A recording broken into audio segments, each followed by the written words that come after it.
मैं हूं नवीन पाटीदार और आप देख रहे हैं वॉइस ऑफ एमपी। सुबह से मतदान को लेकर वॉइस ऑफ एमपी टीम ने एक माह कवरेज दिखाया था और हमारी टीमें लगातार ग्राउंड जीरो पर आपको अपडेट दिखाती जा रही थी। अगर बात की जाए तो अब मतदान थम चुका है और अब जो प्रत्याशी थे उनके भाग्य का फैसला आने वाली 17 तारीख को होगा। ऐसे में बात की जाए तो किस तरह से सुबह से हमने रिपोर्टिंग की, तमाम रिपोर्टिंग को लेकर हम एक बार फिर आपके सामने आए, जिसमें वरिष्ठ पत्रकार मुस्तफा जी हमारे साथ हैं। साथ ही अगर बात की जाए तो हमारी एंकर महक हमारे साथ है, राधा हमारे साथ है, नेहा हमारे साथ है और तमाम जो हमारी टीमें थी वे भी लगातार हमारे साथ है। उनसे बात करें किस तरीके से हालात थे और क्या क्या स्थितियां उन्होंने मतदान के टाइम देखी है।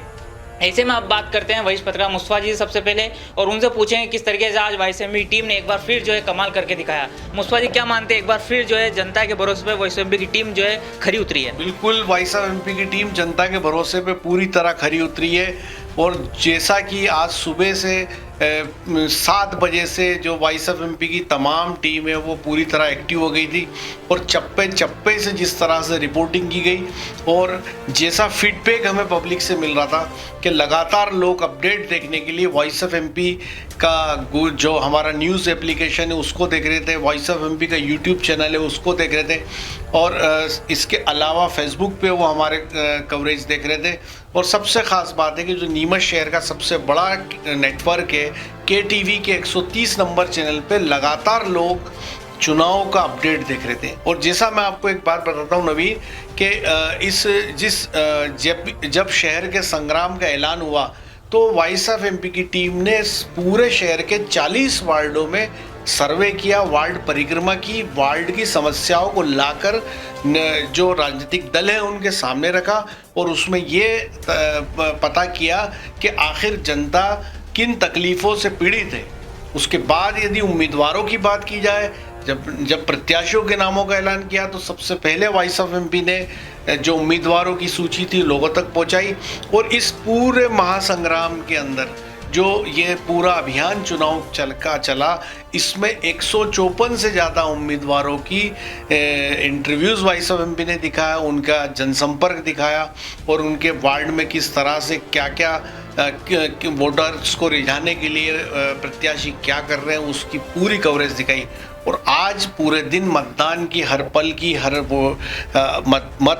मतदान केंद्र की हर रिपोर्टिंग वॉइस ऑफ एमपी और उसके जो ज़मीनी रिपोर्टर है वो पल पल की अपडेट देते रहे। साथ पे डेस्क के जो लोग हैं वो लगातार उस अपडेट को तमाम जो हमारे दर्शक है जो हज़ारों लोग वॉइस ऑफ एमपी को देख रहे थे उन तक पहुंचाते रहे नवीन। और निश्चित तौर पे मैं वॉइस ऑफ एमपी की पूरी टीम को बधाई दूंगा, साधुवाद दूंगा कि उन्होंने अपना ये कर्तव्य पूरे प्राण प्रण से निभाया और हर अपडेट सबसे पहले आम लोगों तक पहुंचाया नवीन। और इस चुनाव में ख़ास बात और कहना चाहूँगा कि चुनाव मतलब वॉइस ऑफ एमपी होता दिखाई दिया नवीन। बड़ी बात है कि चुनाव मतलब वॉइस ऑफ एमपी होते हुए दिखाई दिया। साथ ही अगर बात किया है तो हमारी एंकर हमारे साथ है जो लगातार सुबह 7 बजे से आपको अपडेट दे रही थी। सबसे पहले तस्वीर महक ने आप तक पहुंचाई थी, तर्राट रिपोर्टर हमारी है। एंकर क्या कहेंगे, किस तरीके से क्या क्या दृश्य आपने देखे, किस तरीके से लोगों में उत्साह था मतदान को लेकर? जी नवीन जी, तो 6 जुलाई इस तारीख का सभी को बेसब्री से इंतजार था। 6 जुलाई आज निकाय चुनाव के पहले चरण के मतदान थे जिसका प्रत्याशियों को इंतजार था, मतदाताओं को इंतजार था और हमारे दर्शकों को हमने आज सुबह से हर एक तस्वीर जिस तरह से आपने और हमने हमारे दर्शकों तक पहुंचाई जिसमें हमने देखा कि काफी उत्साह जो है मतदाताओं में देखा गया। इसी के साथ व्यवस्थाओं की बात करें तो व्यवस्थाएं जो है बिल्कुल चाक चौबंद हर एक पोलिंग बूथ पर रही, हर एक मतदान केंद्र पर रही और वहां पर जो है बड़े सब जो है बुजुर्ग सभी वहां पर अपना मत का अधिकार का यूज करें, सभी ने वहां पर आए और सभी ने वोट दिए। इसी के साथ एक भारी उत्साह सभी में देखा गया और हर एक तस्वीर वॉइस ऑफ एमपी ने पहुंचाई है जिस तरह से पहले फेज में, दूसरे फेज में और तीसरे फेज में सभी इंटरव्यूज के साथ में जो जितनी भी फेसेस हमने आपको दिखाए हैं उन सभी का इंतजार आज था। और पहले चरण के मतदान ये थे जिसमें एक भारी उत्साह लोगों में देखने को मिला और हर एक तस्वीर वॉइस ऑफ एमपी ने पूरी टीम के साथ आप तक पहुंचाई। हर एक तस्वीर वॉइस एमपी ने आपके सामने पहुंचाई। जिस तरह की बात एंकर ने कही, क्या कहेंगे मुस्तफा जी, किस तरीके से जो एंकर ने हमारे बताया किस तरीके से हम काम कर रहे थे, कितना उत्साह मतदाताओं में था, साथ ही अगर बात किया प्रत्याशियों में था?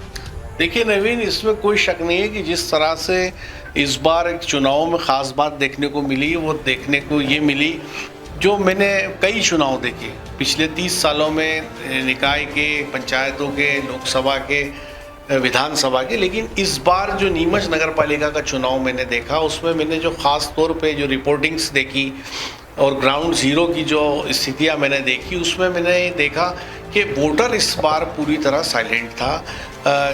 दोनों ही राजनीतिक दलों की बात करें, जो बड़े राजनीतिक दल है, कांग्रेस है, भारतीय जनता पार्टी, आप भी किला लड़ा रही थी, इसमें कोई शक नहीं है। तो मैंने ये देखा कि उन राजनीतिक दलों के साथ जो स्थानीय जो वोटर्स हैं वो कहीं प्रचार प्रसार में खड़े नहीं दिखाई दिए। जो राजनीतिक दलों के जो नेता है उनके साथ उन्हीं की पार्टी के जो पदाधिकारी है वही घूमते हुए नजर आए। नहीं तो आमतौर पे छोटे चुनाव में ये होता है कि वार्डों के अंदर कई लोग जो आम तौर पे न्यूट्रल रहते हैं, लेकिन जब चुनाव आते हैं उनके मन का प्रत्याशी होता है तो उनके साथ लग जाते हैं। लेकिन इस बार मैंने देखा कि उन तमाम लोगों ने नेताओं के साथ घूमने से परहेज किया। वैसे यूं देखा जाए तो भारतीय जनता पार्टी का अपहरण माना जाता है। भारतीय जनता पार्टी पावर में, सरकार में, भोपाल में, दिल्ली में और देश के अंदर एक जो हवा है, हवा का रुख है वो बीजेपी की तरफ है। लेकिन इस निकाय चुनाव के अंदर कुछ मुद्दे, कुछ परिस्थितियां इस तरह की बनी कि चुनाव में भारतीय जनता पार्टी को कांग्रेस ने खासी टक्कर दी। दोनों ही दलों की यदि बात करें इस चुनाव में, तो चुनाव के पहले एक तरफा बात देखी जाती थी कि भारतीय जनता पार्टी वोट बना लेगी।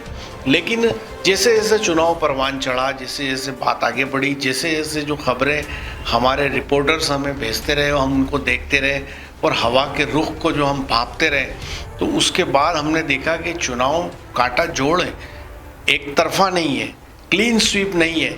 या बीजेपी, ये अलग बात है, बीजेपी का अपना दावा है, उनका कहना है 35 विधायक दिलीप सिंह परिहार का दावा है कि 35 पार्षद उनके जीतेंगे। वहीं जिलाध्यक्ष पवन पाटीदार का अपना दावा है, वे कहते हैं 30 सीटें उनकी आने वाली है।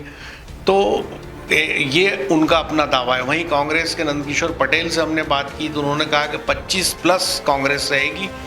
तो ये उनके अपने दावे हैं। लेकिन जो ग्राउंड ज़ीरो से लगातार हम रिपोर्टिंग करते रहे, और एक और बात हमने देखी कि मतदाता धीरे धीरे अब ये मानने लगा है कि 5 साल में एक बार नेता आएगा, वोट मांगेगा, चला जाएगा, और उनकी स्थितियों में ज़्यादा बदलाव नहीं आएगा। क्योंकि हमने जो वार्ड की खबरें की, 40 वार्डों का हाल हमने जाना कि वहाँ नल, बिजली, पानी, सड़क और अन्य मामलों की क्या स्थितियाँ है। उसमें सबसे बड़ा मुद्दा जो निकल के आया था वो करप्शन का आया था। नगर पालिका के अंदर जो करप्शन फैला हुआ है उसको लेके आम लोग खासे नाराज़ थे और उन्होंने खुलकर वाइस ऑफ एमपी को अपनी बात कही इस पूरे मामले में। जी नवीन, तो आपको हम बता रहे किस तरीके से इस चुनाव में क्या खास था, जिस तरीके से वरिष्ठ पत्रकार मुस्तफा जी ने कहा। हम नेहा से बात करें क्योंकि लगातार जो खबरें हमारे डेस्क पे आ रही थी, उसके बाद जो है हम लगातार जो है नेहा यहाँ पर उन खबरों को देख रही थी, किस तरीके से उन खबरों में क्या कमियाँ थी, किस तरीके से जो उन खबरों को जो है आप तक पहुँचा रही थी। नेहा, क्या खबरों में क्या खास देखने को मिला? हमारी डेस्क टीम ने पूरी गठित एकजुट होकर हर वार्ड में हर अपडेट को कवर किया और दर्शकों तक पहुँचाया, आम नागरिकों तक पहुँचाया। उन खबरों में ये आया, अधिकतर खबरों में ऐसा आया कि बुजुर्ग लोग जो सही से बोल नहीं पाते हैं, सही से सुन नहीं पा रहे हैं, वो लोग तक अपने मताधिकार का उपयोग कर रहे हैं और अपना अधिकार मतलब अपने जो विकास के लिए अपना पार्षद अच्छा हो उसके लिए जो है वोट दे रहे हैं और यही उम्मीद रख रहे हैं कि अपने वार्ड का विकास हो। इसलिए वार्ड के विकास की बात कही है, किस तरीके से मतदाताओं में उत्साह था। साथ ही अगर बात किया है तो कोई उम्र जो है इसमें नहीं थी, किस तरीके से कितनी उम्र के लोग यहाँ बुजुर्ग खासकर जो है अपने मतदान का उपयोग जो है मतदान का यहाँ का उपयोग करते नजर आए। राधा, क्या माना जाए, किस तरीके से आपके पास भी लगातार खबरें आ रही थी, क्या बड़ी अपडेट आपके पास थी? जी सर, लगातार जो खबरें आ रही थी तो हम देख पा रहे थे कि मतदाता जो जितने भी वार्ड थे उनमें लंबी लंबी कतारें लगी हुई थी और हम देख रहे थे कि जो मतदाताओं में जो काफ़ी उत्साह था वोट को लेकर, और जगह जगह से हम देख रहे थे लंबी लंबी कतारें लग रही थी और बुजुर्ग व्यक्ति जो ठीक से चल भी नहीं पा रहे थे और वो तक व्हील चेयर पर बैठकर वोट दे थे। और इसमें जगह जगह से वार्ड से जो है खबरें भी हमारे पास आ रही थी और हमारी वॉइस ऑफ एमपी की जो डेस्क टीम है 40 वार्ड में गई और 40 वार्डों में पल पल का अपडेट जो है वॉइस ऑफ एमपी की टीम ने जनता तक पहुंचाया। तो वॉइस ऑफ एमपी की टीम ने पल पल का अपडेट जनता तक पहुंचाया। किस तरीके से मतदाताओं में उत्साह थी, ये बात हम आपको लगातार बताते आ रहे हैं, किस तरीके से हमारी टीमें काम कर रही थी और किस तरह की तस्वीरें जो हमारी डेस्क लगातार आप तक पहुंचा रही थी। इसमें देखिए नवीन, एक बात मैंने देखी कि जो ग्राउंड ज़ीरो से जो लगातार वॉइस ऑफ एमपी और उसकी टीम रिपोर्टिंग कर रही थी, और जैसी खबरें हमारे पास, हमने देखा कि 11 बजे तक मतदान धीमा था, मतदान में उतनी स्पीड नहीं थी, मतदान में ऐसा लग रहा था कि शायद मतदान का प्रतिशत कम रह सकता है। लेकिन उसके बाद आपने खुद ने देखा, आप खुद ग्राउंड ज़ीरो पे थे, रिपोर्टिंग कर रहे थे, तो उसमें भारी तेज़ी आई। और ख़ास तौर पे जो ऐसे इलाके हमारे शहर के जो बस्तियाँ हैं, जो छोटे मोहल्ले हैं, वहाँ पर भारी हुजूम जो है वोटिंग के लिए उमड़ा और लंबी लंबी कतारें जो है मतदान केंद्रों पे हमने देखी, हमने खुद भी देखी और जो हमारे रिपोर्टर्स हमें खबर भेज रहे थे। और ज़्यादा इस विस्तार पे जो है तो हमारे चीफ रिपोर्टर जो है अब्दुल अली ईरानी जो है इस समय मौजूद है, 7 बजे से ग्राउंड ज़ीरो पे थे और काफ़ी उन्होंने मेहनत की, पूरे चुनाव में मेहनत की। और वार्ड परिक्रमा से लेके यदि बात की जाए तो पल पल का अपडेट जो है वो हम तक पहुंचाते रहे, ज़्यादा बढ़िया वो बता पाएंगे आप। ईरानी जी, किस तरीके से आप तो फर्स्ट दिन से पहले पायदान से जो है निकाय चुनाव को लेकर आप लगातार एक रिपोर्ट आप तक तैयार कर रहे थे, रिपोर्ट कार्ड तैयार कर रहे थे, पूर्व पार्षदों ने कितना काम किया, साथ बात की जाए तो फिर प्रत्याशी की घोषणा हुई तो किस तरह का विरोध था, और साथ ही बात की जाए तो मतदान को लेकर कैसा उत्साह था। हर एक मुद्दे पर आप बताएं किस तरीके से आपने क्या देखा और किस तरीके से आपको लगता है कितनी फाइट जो है कांग्रेस और बीजेपी के बीच है। सबसे पहले मैं ये बात कहना चाहूँगा नवीन जी कि मीडिया का मतलब होता है कि बिना पक्षपात के, बिना भेदभाव के रिपोर्टिंग हो, और उस काम को वॉइस ऑफ एमपी की पूरी टीम ने बखूबी अंजाम दिया। समाज का जो आईना है, सच को दिखाना, उस आईने को, सच को दिखाने का काम वॉइस ऑफ एमपी ने किया। वार्ड परिक्रमा से लेकर के हमने जनप्रतिनिधि जो है उनसे बातचीत की, जो प्रत्याशी चुनाव मैदान में उनसे बात किया, उसके पश्चात आम लोगों की भी राय ली। हर तरह से हमने कोशिश की कि समाज की जो समस्या है, पूरे शहर की जो समस्या, वार्ड की जो समस्या है, वो जनता के सामने आए। और वॉइस ऑफ एमपी के सामने सबने अपनी बातों को बहुत खुल के रखा, जिससे कि एक तस्वीर सामने आए कि शहर में किस तरह की समस्या है, शहर में किस तरह के मुद्दे हैं। और इसमें 2 मुद्दे मुख्य रूप से जो उभर कर आए, वो बंगला बगीचा एरिया की समस्या को लेकर थे और भ्रष्टाचार को लेकर, जिसे मैं सोचता हूँ जहाँ तक कि इस मुद्दे को सामने लाने में वॉइस ऑफ एमपी की बहुत बड़ी भूमिका रही, और जिससे एक जनमानस बना कि कहीं ना कहीं ये 2 बातें जो है ये चुनाव में अहम भूमिका निभाएंगे। दूसरी बात मैं ये कहना चाहता हूँ कि कांग्रेस और भाजपा के ही प्रत्याशियों के इर्द गिर्द या उन्हीं के समर्थकों के इर्द गिर्द वॉइस ऑफ एमपी नहीं रहा। वॉइस ऑफ एमपी ने हर दल को तरजीह दी, हर विचारधारा को खुलकर मौका दिया कि अपनी विचारधारा को सामने लाए, चाहे आम आदमी पार्टी हो, चाहे निर्दलीय प्रत्याशी हो, चाहे जो बगावत करके मैदान में उतरे, उन सारे प्रत्याशियों को मौका दिया।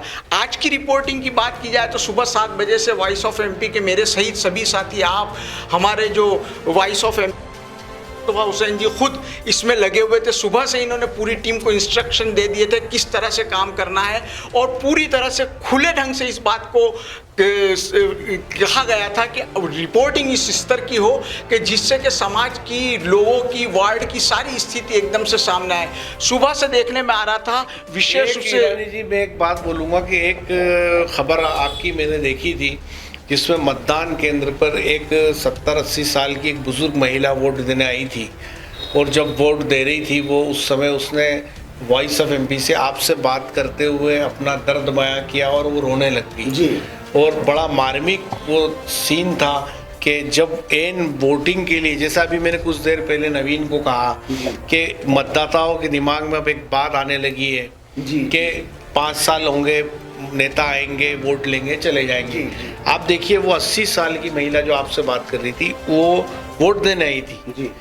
तो वो वोट देते हुए वो और उनका जो पोता था साथ में खड़ा था, वो किस तरह से अपना दुखड़ा बता रहा था कि हमारा ये काम नहीं हुआ, हमारी वृद्धावस्था पेंशन का काम नहीं हुआ, इसका नहीं हुआ। तो आप ये देखिए कि जो मुद्दे की बात है कि बदलता क्या है, नेता आते, वोट लेके चले जाते, मीडिया अपनी रिपोर्ट्स करता है, बार बार दिखाता है, मुद्दे उठाता है, मुद्दे पहुंचाता है, लेकिन हालात नहीं बदलते जी। क्या मैसेज, मतलब वार्ड परिक्रमा से लेके मतदान तक जी, क्या देखा आपने, क्या निकल के आया? एक्चुअल में सबसे बड़ी बात ये निकल कर आई कि केवल लोगों का ये कहना रहा मुख्य रूप से कि हमारी समस्याएं केवल चुनाव के समय लोग सुनने आते हैं, नेता लोग सुनने आते हैं, और केवल स्थिति चुनाव तक ही ये नेता लोग आते हैं, जनप्रतिनिधि आते हैं, वादा करते हैं, और चुनाव के बाद ये लोग एकदम सिरे से गायब हो जाते हैं।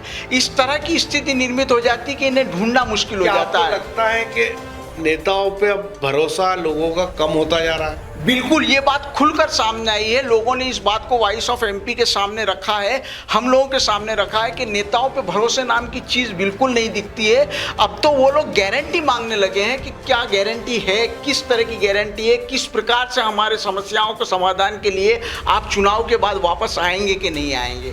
आज सुबह से भी जो आपने अभी बात कही, उस महिला, जो बुजुर्ग महिला थी, वो फूट फूट कर रोने लगी। वो एकदम से ऐसा लग रहा था जैसे असहाय और विवश स्थिति में है, उसका कोई नहीं है, बिल्कुल बेचार की स्थिति दिखाई असहाय और विवश में। नवीन, आप और ईरानी दोनों ही लोग लगातार इस कैंपेनिंग से जुड़े रहे, और आज सुबह 7 बजे से आप ग्राउंड जीरो पे थे, कवरेज कर रहे थे। मैं एक सवाल पूछना चाहूँगा कि क्या टर्नआउट लगता है वोटर्स का?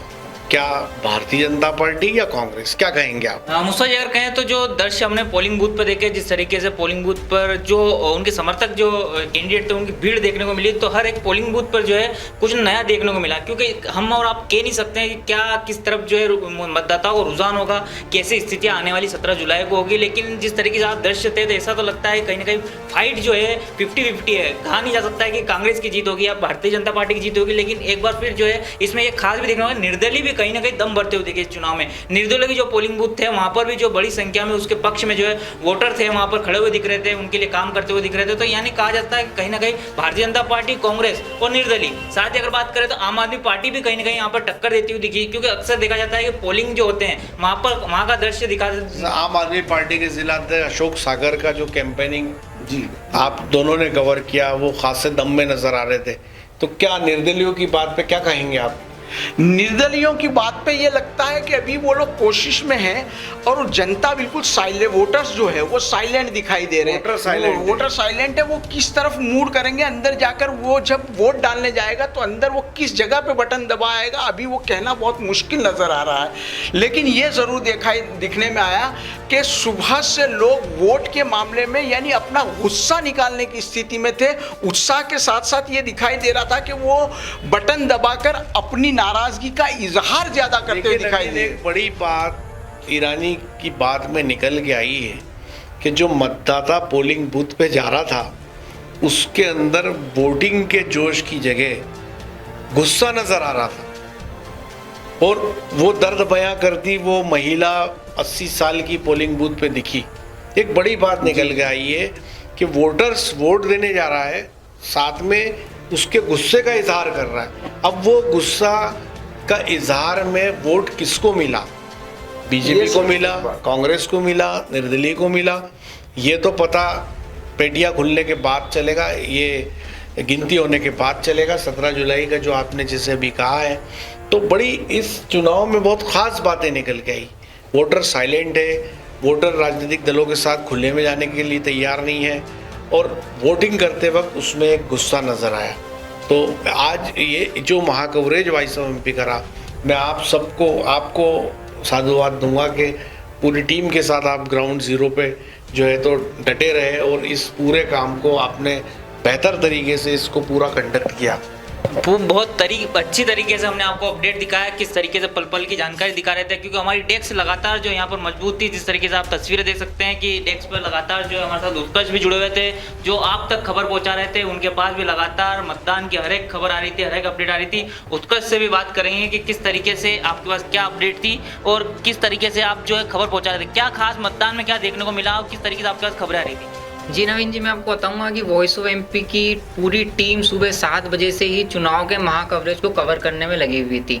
कई टीमें ग्राउंड जीरो पर भी उतरी हुई थी, जो कि टीमें मतदाता केंद्र पर जा रही थी और मतदाताओं से बात कर रही थी और प्रत्याशियों से बात कर रही थी, और वहाँ पर मतदान केंद्र पर जो प्रत्याशी उनसे भी चर्चा करी, और जो प्रत्याशी थे कई प्रत्याशी ऐसे थे जिनके अंदर काफ़ी कॉन्फिडेंस देखने को मिला कि हम ही जीतेंगे, और कई जो वोटर्स थे उनसे भी चर्चाएं करी हमारी ग्राउंड जीरो की टीम ने, तो उन्हें उनके अंदर भी काफ़ी उत्साह देखने को मिला। अब कॉन्फिडेंस तो था ही प्रत्याशी के अंदर, अब ये तो 17 तारीख को ही देखने को मिलेगा कि कौन सी पार्टी का झंडा कहाँ पर गड़ेगा। अब और जो वोटर जो थे, जो कई ऐसे वोटर्स थे जो उम्र दराज थे और फिर भी वो वोट करने आ रहे थे, उनके अंदर भी काफ़ी उत्साह देखने को मिल रहा था। काफी उत्साह दिखा, काफी उत्साह जो है मतदाताओं में दिखा, किस तरीके से जो है मतदान को लेकर महा कवरेज हम आपको दिखा रहे थे। मुस्तफा जी, एक चीज और हमें देखने को मिली कि भारतीय जनता पार्टी और कांग्रेस ने नए चेहरों को मौका दिया। क्या मानते हैं, पुराने जो चेहरे थे उसे लेकर कहीं ना कहीं भारतीय जनता पार्टी और कांग्रेस को नुकसान हो सकता है? क्या कितना फायदा नए चेहरों को मिलता हुआ दिखता है दोनों पार्टियों को? देखिए, पुराना जो जाहिर सी बात है कि आखिरी परिषद नीमच के अंदर भारतीय जनता पार्टी की थी और बीजेपी ने जो संगठन ने ये जो डिसीजन लिया उसमें मात्र 2 ही पूर्व पार्षदों को रिपीट किया गया, मिश्रीलाल रियार को, छाया जायसवाल को। तो जाहिर सी बात है कि उसका जो एंटी इनकम्बेंसी था, आखिरी परिषद जो बीजेपी की थी, तो जाहिर सी बात है कि उस पार्षद के को जो भी प्लस माइनस रहे होंगे, तो शायद भारतीय जनता पार्टी ने ये फैसला लिया कि इनको रिपीट ना किया जाए। कांग्रेस की बात की जाए तो कांग्रेस ने अपने जो पूर्व पार्षद है, मोनोलोक्स है, योगेश प्रजापति है, इन लोगों को भी रिपीट किया उन्होंने। पर अधिकांश जो दांव लगाया गया वो नए चेहरों पे लगाया गया कि नया आदमी रहेगा, नई बात रहेगी, उसका कोई प्लस माइनस नहीं रहेगा। तो ये एक इम्पॉर्टेंट बात थी। दूसरी बात थी कि इस बार सबसे ज़्यादा संख्या में पत्रकार चुनाव मैदान में थे। यदि राकेश सोन की बात करें तो कांग्रेस के टिकट पे वो चुनाव लड़ रहे थे, वहीं आप देखें तो विकास राव वो भी कांग्रेस के टिकट पे थे, पंकज श्रीवास्तव वो निर्दलीय उम्मीदवार थे, लेकिन विमल काठेड़ जो है वो भारतीय जनता पार्टी के टिकट पे चुनाव लड़ रहे थे। तो कुल मिलाकर के एक बड़ी संख्या मानी जाएगी, 4 पत्रकार चुनाव मैदान में थे, नीमच नगर पालिका वो फाइट कर रहे थे। तो जो बात आपने कही वो सही है आपने कि इस बार दोनों ही दलों ने अपना दांव नए चेहरों पे लगाने की लगाया है। नवीन, नए चेहरों पे भारतीय जनता पार्टी और कांग्रेस ने दाव लगाया। अब इसका कितना फायदा जो आने वाले वक्त में मिलेगा। अब बात करते हैं जो लगातार डेस्क पे बैठ के लिखित खबर और जो आपको वेबसाइट और ऐप पर लगातार जो है हम अपडेट पहुंचा रहे थे आपसे, साथ ही महावीर जी से बात करें किस तरीके से उनके पास सेल्फियाँ लगातार आ रही थी, कि हमारा एक कॉन्सेप्ट था कि आप मतदान करें और सेल्फी भेजें, वो भी हम आप तक पहुँचा रहे थे। किस तरीके से एक उत्साह जो है मतदाताओं में। अगर महावीर जी बात की जाए तो आपके खबरों के साथ सेल्फियाँ लगातार आ रही थी, तो कितना उत्साह था? जी नवीन जी, मतदाताओं में सुबह से ही उत्साह देखा गया। सुबह 7 बजे जैसे ही मतदान की शुरुआत हुई वैसे ही मतदान केंद्रों पर भीड़ जुटना शुरू हो गई थी। देखते ही देखते दोपहर तक भीड़ इतनी हो गई थी कि कर्मचारियों को लगातार सेवाएं संभालने में अपना वक्त लगाना पड़ा। और उसके बाद भी शाम तक वोटिंग का दौर चलता रहा।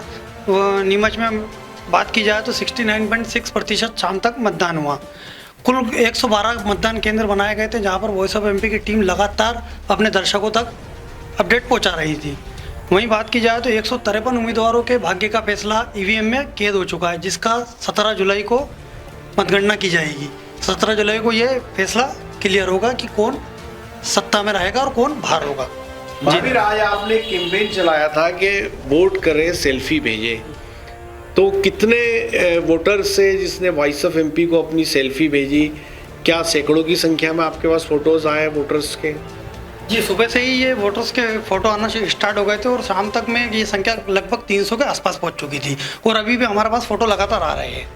जी, क्या मानते, सैकड़ों की तादाद में आपके पास फोटोज आए और अभी भी फोटो आने का सिलसिला जारी है। क्या मानते हैं, उत्साह था मतदाताओं में? लगातार वॉइस एमपी के प्रति भी उत्साह था और मतदान करने के प्रति भी उत्साह था? जी, दोनों ही पार्ट पे मतदाताओं में उत्साह देखा गया। मतदाताओं ने जितना उत्साह मतदान करने में दिखाया उतने उत्साह सेल्फी लेने में भी दिखाया और हमारे तक पहुंचाने में भी दिखाया। तो देख सकते हैं किस तरीके से उत्साह जो है मतदाताओं में था। जहां मतदान को लेकर उत्साह था, साथ ही वॉइस एमपी से जुड़ने के लिए और वॉइस एमपी अपना फोटो प्रकाशित करवाने के लिए भी जो है एक उत्साह था लगातार। और वॉइस एमपी टीम हर बार जो है कुछ नया करने की सोचती है। इस मामले में नवीन, वॉइस ऑफ एमपी की टीम को, डेस्क को, महावीर जी को मैं साधुवाद दूंगा कि ये एक मोटिवेशन है, एक एप्रिशिएशन है। जब आप ये अपील करते हैं कि यदि आप वोट डालते हैं तो आप हमें सेल्फी भेजें। मैंने खुद ने वोट डाला और मैंने खुद ने अपनी सेल्फी लेके महावीर जी को भेजी, तो उनको ये रहता है कि मीडिया हमारी तस्वीर दिखाएगा और इस तरह के अभियान चलने चाहिए ताकि लोगों में मोटिवेशन बना रहे और लोग ज़्यादा से ज़्यादा वोट करने जाए। तो एक अच्छा प्रयास था और इस प्रयास के लिए भी वॉइस ऑफ एमपी की डेस्क की जितनी तारीफ़ की जाए कम है। आज इतनी बड़ी संख्या में लोग अपनी तस्वीरें भेजते हैं, उनको प्रसारित करना, प्रकाशित करना भी एक बड़ी चुनौती होती है। आज सुबह 7 बजे से हमारे तमाम डेस्क के लोग ऑन ड्यूटी है, तो एक 7 बजे से शाम के 7 मतलब 12 घंटे लगातार लोग काम कर रहे हैं। ये एक बड़ी बात है। और इस जो प्रजातंत्र के अंदर जो इलेक्शन होता है, एक महायज्ञ होता है, उसमें हम भी अपनी आहुति अपने तरीके से दे रहे हैं। नवीन, हम भी अपनी आहुति लगातार दे रहे थे और किस तरीके से खबरें हम पहुंचा रहे थे। अगर बात किया अंकित, आप भी लगातार हर एक पोलिंग पे घूम रहे थे और हर एक जो है नज़र अपनी रख रहे थे कहाँ पर किस तरह की स्थिति है, और आप हमें लगातार अपडेट दे रहे थे। क्या आपको देखने को मिला, कितना उत्साह था, किस तरह की तस्वीर आपने देखी? वॉइस ऑफ एमपी की टीम ने टोटली मिला के 154 उम्मीदवारों कैंडिडेट को मतलब इनका इंटरव्यू लिया, चुनावी रैली करी पूरी। उसके बाद जो भी था मतलब जो कैंडिडेट खड़े हुए थे, एक एक उनकी दिल की बात रखी पूरी टीम ने, वॉइस ऑफ एमपी की टीम ने। इस तरह से मतलब ये कार्य चल रहा था। और जो भी कैंडिडेट खड़ा हुआ, जो भी इनकी परेशानियाँ थी, जो भी कैंडिडेट की जो भी परेशानियाँ थी, या जो भी वो रणनीति जो करने वाले थे या चाह रहे थे कि हम ये करेंगे चुनाव जीतने के बाद, वो वॉइस ऑफ एमपी की टीम ने 130 कैमरे में कैद किया और उसे टीवी पे जाहिर किया। इससे बहुत ही अच्छा रिस्पॉन्स मिला। ये एक एविडेंस है कि जो उम्मीदवारों ने वॉइस ऑफ एमपी के कैमरे पे वादे किए हैं, उन वादों पे वो कितना खरे उतरेंगे आने वाले समय में। और हम उनको फिर कोशिश करेंगे कि उनको उनकी कहीं भी बातें याद दिलाएं कि आपने फलाने दिन ये